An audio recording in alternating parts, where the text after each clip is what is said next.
I've been wholesaling real estate for a long time, like 20 years. I practically invented wholesaling real estate. You were probably still in diapers when I started wholesaling. I was wholesaling real estate before wholesaling real estate was even cool. I've been wholesaling so long that Carlton Sheets learned everything he knows from me.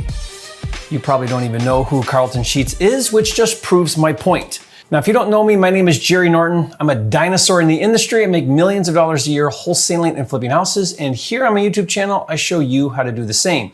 So if you want to be a flipping genius like me and live your dream life, subscribe to my channel and watch my videos. Anyways, there are 5 specific secrets or tips, if you will, that I learned along the way that I wish I knew when I started out. And stay to the end of this video because I've got a 6th bonus secret to share. Now, these are simple yet powerful tips that if you implement today, they will definitely move the needle for you. At least they did for me when I learned and implemented them. 3 of these secrets are related to acquisitions or finding deals from sellers, and 2 are related to dispositions or selling deals to cash buyers. Secret number 1 is when talking with sellers, avoid saying, sign a contract. Words matter. The words you use evoke an emotional response, and the words sign and contract trigger negative thoughts such as legal and lawyer. When a seller hears the phrase sign a contract, they think, I don't want to sign something legally binding without my lawyer reviewing it first. Now, of course, the seller is technically signing a contract and you want him or her to take that contract seriously, and you should always be 100% transparent at all times. Be sure to go over everything with the seller and make sure they clearly understand and acknowledge what they are signing, but there's a better way to help the seller feel less intimidated and more comfortable with the process. Instead of sign this contract, a much softer approach is to say, approve this agreement. Doesn't that feel so much better? I like to say something like, Mr. Seller, I want to make sure you have an amazing experience working with me. Go ahead and open your email right now.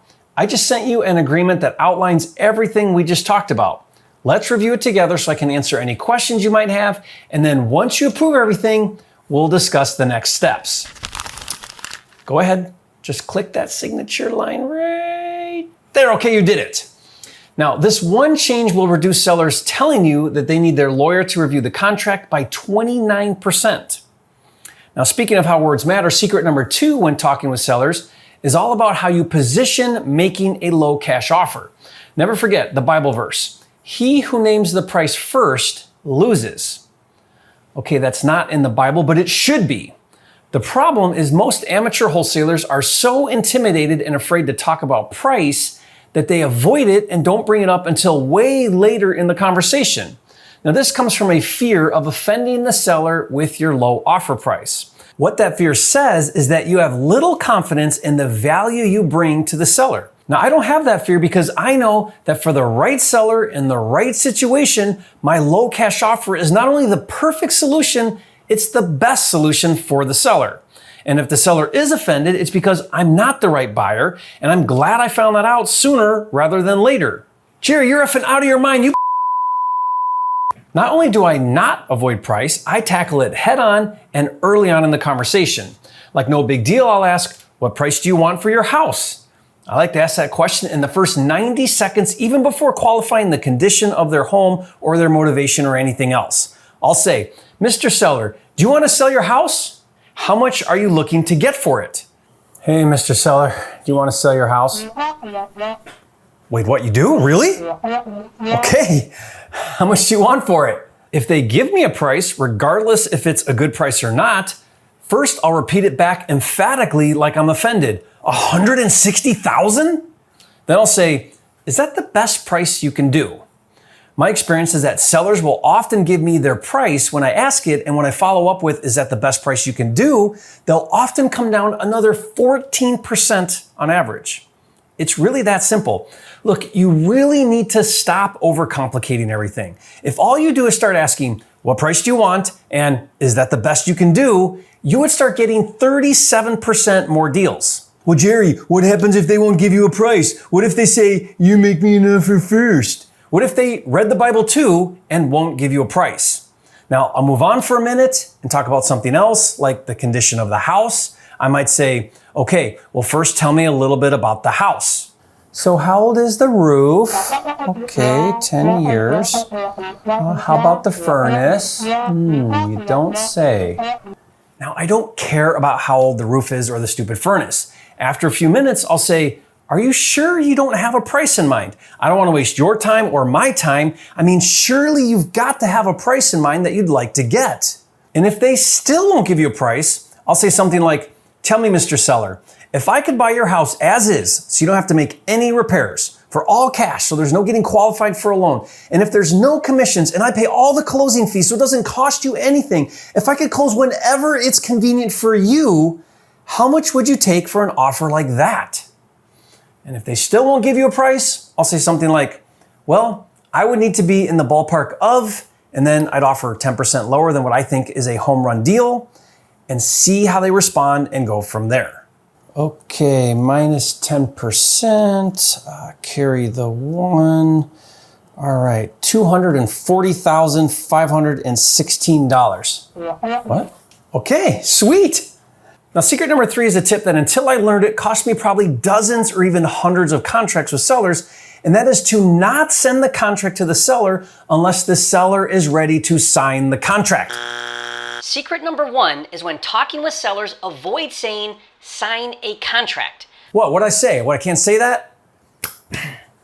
Ready to approve your agreement at the moment you send it. Now, tell me if this has happened to you. You close a seller on the phone, you agree on price and terms, you write up an offer, you send it to the seller, and then crickets. They don't answer your calls and they ghost you. If that's ever happened to you, leave a comment and let me know. When you get ghosted after sending the seller your contract, one of 3 things happened.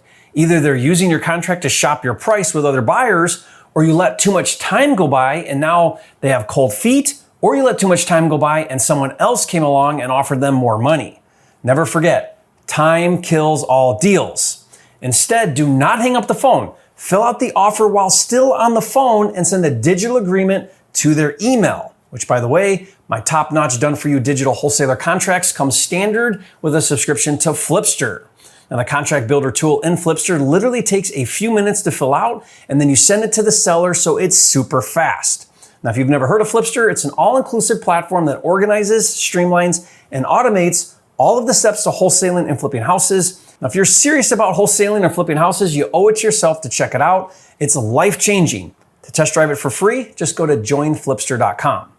So while still on the phone, you send your offer to the seller, have them open it up, review it with them, and then have them approve it right on their computer with you still on the phone.